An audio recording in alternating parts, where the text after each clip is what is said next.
Hello everyone, welcome back to our channel my IVF story. Myself Deepti. तो अभी मैं आपको ये बताऊंगी, मैंने अपनी पिछली वीडियोस में आपको बताया कि मतलब अपनी स्टोरी के बारे में बताया कि आईवीएफ क्या, मुझे आईवीएफ से पहले किन किन प्रॉब्लम्स का सामना करना पड़ा और क्या क्या मेरे सामने क्या क्या प्रॉब्लम्स को मैंने फ़ेस किया, क्या क्या प्रॉब्लम्स मेरे सामने आई। तो बहुत सी ऐसी बातें हैं जो मैंने क्लियर की, लेकिन अब जो है मैं आईवीएफ स्टोरी के बारे में आपसे डिस्कस करना चाहती हूँ कि आईवीएफ क्या है। तो आईवीएफ को लेकर बहुत से लोगों के मन में डाउट से रहते हैं कि मुझे ये प्रॉब्लम है, ऐसी प्रॉब्लम है। तो मतलब हर प्रॉब्लम का सल्यूशन है।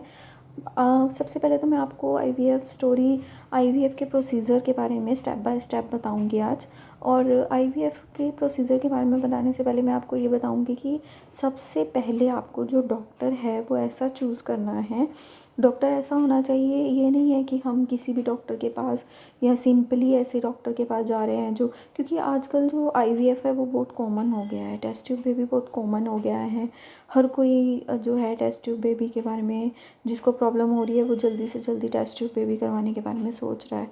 क्योंकि बहुत से ऐसे सेंटर्स हैं, बहुत छोटे छोटे सेंटर्स भी ओपन हो गए हैं और बहुत सारे जो हैं ऐसे डॉक्टर्स हैं जो ये बोलते हैं कि कम पैकेज में आपको ये फैसिलिटी मिलेगी, कम पैकेज में 75,000, 65,000, 60,000 ऑफ़र भी चलाते हैं फेस्टिवल्स के अकॉर्डिंग। तो ऐसे डॉक्टर के पास तो बिल्कुल भी मत जाइए जो मतलब कि आपको मतलब पहले आप जाइए उनके बारे में जाने से पहले आप उनको गूगल पे सर्च कर सकते हैं, उनकी कमेंट्स पढ़ सकते हैं, व्यूज़ देख सकते हैं, डिस्कस कर सकते हैं, फ़ोन पे डिस्कस कर सकते हैं। एक बार उनसे मिलने जाइए, रजिस्ट्रेशन करवाइए और रजिस्ट्रेशन करवाने के बाद अगर आपको एक दो मीटिंग के बाद अगर उनका जो बिहेव देखिए या उनके जो है लैब के बारे में ज़रूर क्योंकि इसमें जो सबसे ज़्यादा ज़रूरी चीज़ होती है वो यही होती है कि जहाँ पर हमारा एम्ब्रियो फ्रीजिंग होता है, जहाँ पर लैब होती है, तो वो देखना बहुत ज़्यादा ज़रूरी है। क्योंकि एम्ब्रियो फ्रीजिंग के ऊपर ही सारा डिपेंड करता है ये प्रोसीजर। क्योंकि जो भ्रूण तैयार करते हैं, जो एम्ब्रियो तैयार करते हैं, उसके लिए लैब का अच्छा होना बहुत ज़्यादा ज़रूरी है। ऐसे वैसे किसी भी लैब पे, क्योंकि इसमें ज़्यादातर जो हमारा खर्चा होता है वो मेडिसिन्स पे होता है, इंजेक्शन्स पे होता है, एम्ब्रियो फ्रीजिंग पर होता है। तो ये तीनों चीज़ें बहुत ज़्यादा ज़रूरी हैं। क्योंकि अगर हम पैसे को देखकर, कम पैकेज को देखकर किसी की तरफ भागने की कोशिश करेंगे तो क्योंकि ज़्यादातर लोगों को जो है फर्स्ट सेकंड थर्ड अटैम्प्ट में जाकर कंसीव होता है। लेकिन अगर एक अच्छे क्लिनिक पर आप जाओगे तो पॉसिबिलिटी 50% रहती है कि आप फर्स्ट अटैम्प्ट में ही जो है आपको कंसीव हो जाएगा। तो इसीलिए एक ऐसी लैब अच्छी होनी चाहिए, वहाँ का एटमॉस्फेयर अच्छा होना चाहिए, वहाँ के डॉक्टर्स जो होते हैं वो एमडी डॉक्टर होनी चाहिए सबसे पहले। और उसको कितने साल का एक्सपीरियंस है उसको गूगल पे सर्च कीजिए, उनके व्यूज़ देखिए, कमेंट्स देखिए, लोगों ने उनके बारे में कैसे कैसे कमेंट्स किए हुए हैं। और कुछ कमेंट्स भी फेक होते हैं, मैं मानती हूँ कि क्योंकि लेकिन फिर भी आप एक्सपीरियंस देखिए डॉक्टर का, कितने साल का उसे एक्सपीरियंस है और कितने उसने जो है आईवीएफ सक्सेस, उनसे ये भी बात कीजिए कि आईवीएफ सक्सेस जो है वो कितना परसेंट रेट है वहाँ पर, कितने आईवीएफ आप क्लियर कर चुके हैं, कितने आईवीएफ का जो है प्रोसीजर आपके यहाँ सही सही हुआ है, कितने लोगों को यहाँ पर जो है पॉजिटिविटी मिली है, पॉजिटिव रिज़ल्ट मिले। ये सब कुछ आपको डॉक्टर के साथ डिस्कस करना है। और फाइनेंशियली जो है वो भी आपको डॉक्टर के साथ डिस्कस करना ज़रूरी है।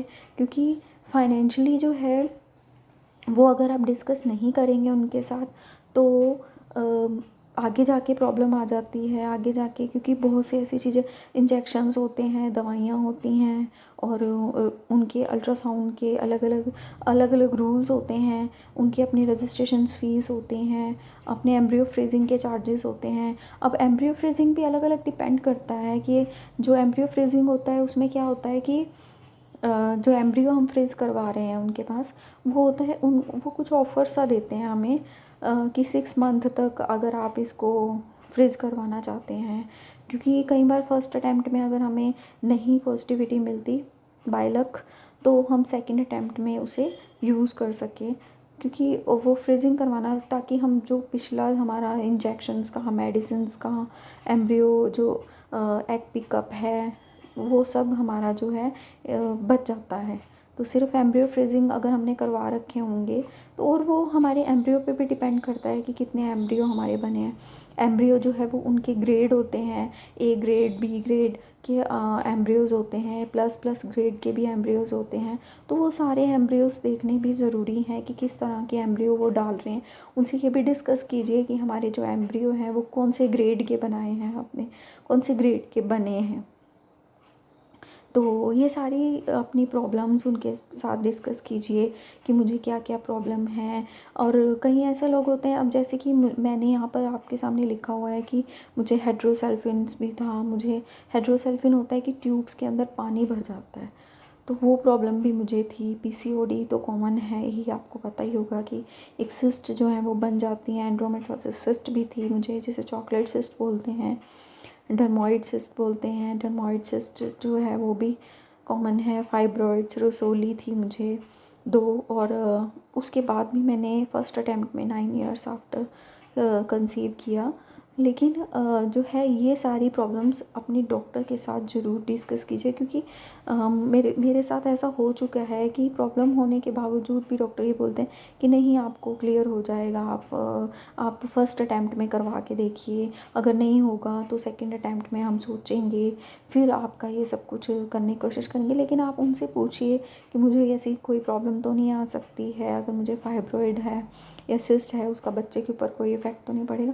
तो हर बात आप अपने डॉक्टर से ज़रूर क्लियर कीजिए, क्योंकि बिना बात के क्लियर किए कुछ भी आपको छुपाना नहीं है, कुछ भी ऐसा नहीं है, घबराना नहीं है। आपको सारी बातें उनके साथ क्लियर करनी है।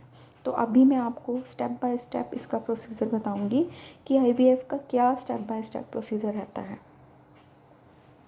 आईवीएफ प्रोसीजर में सबसे पहले आपके, जैसे आप डॉक्टर के पास जाएंगे तो आपके जो है चेकअप्स होते हैं, नॉर्मल चेकअप्स होते हैं, क्योंकि डॉक्टर पहले आपसे पूछते हैं आपकी नॉर्मल जो है पीरियड डेट पूछते हैं, पीरियड आपको रेगुलर आते हैं कि नहीं, किस तरीके के आते हैं, तो ये सब पूछा जाता है आपसे।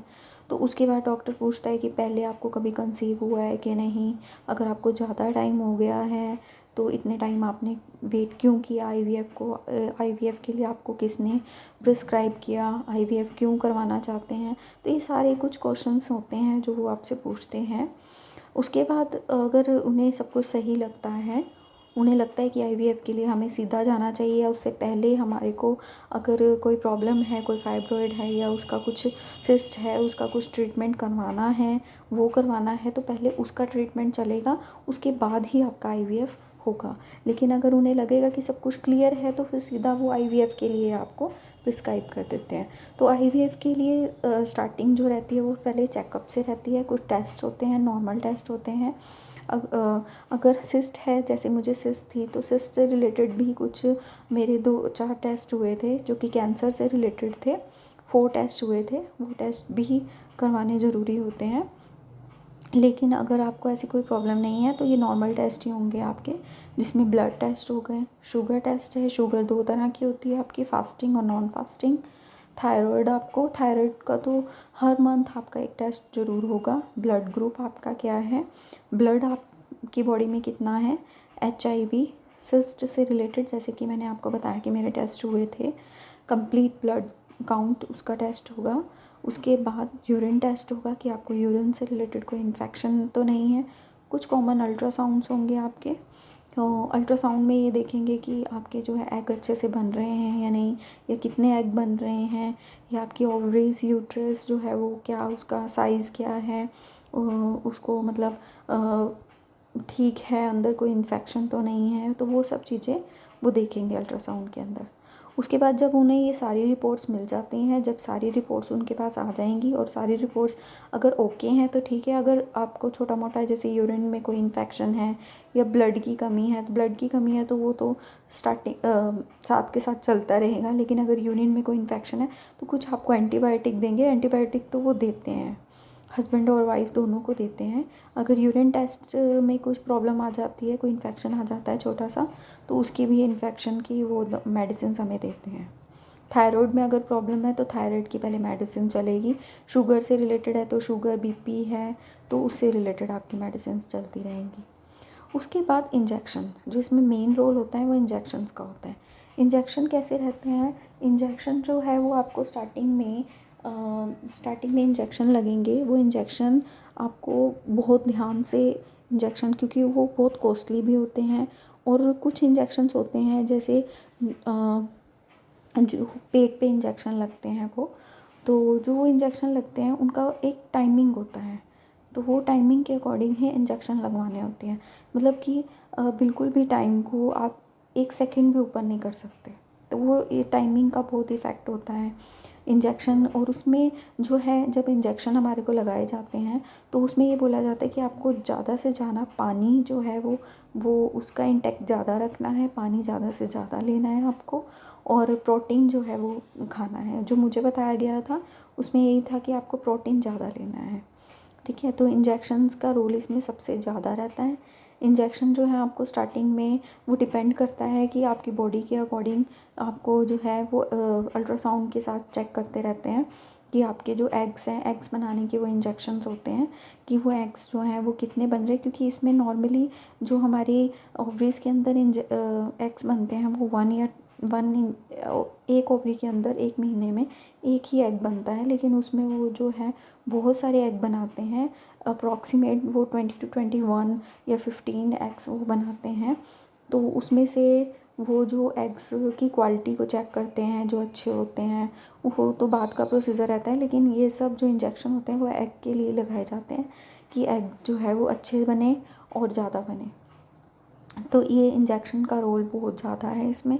तो वो अल्ट्रासाउंड करके चेक करते रहते हैं, जब उन्हें लगता है कि हाँ अब बिल्कुल ठीक है, बन चुके हैं, तो फिर वो इंजेक्शन बंद कर देते हैं। अप्रॉक्सीमेट इसमें 10 से 15 दिन इंजेक्शन लगते हैं रेगुलरली।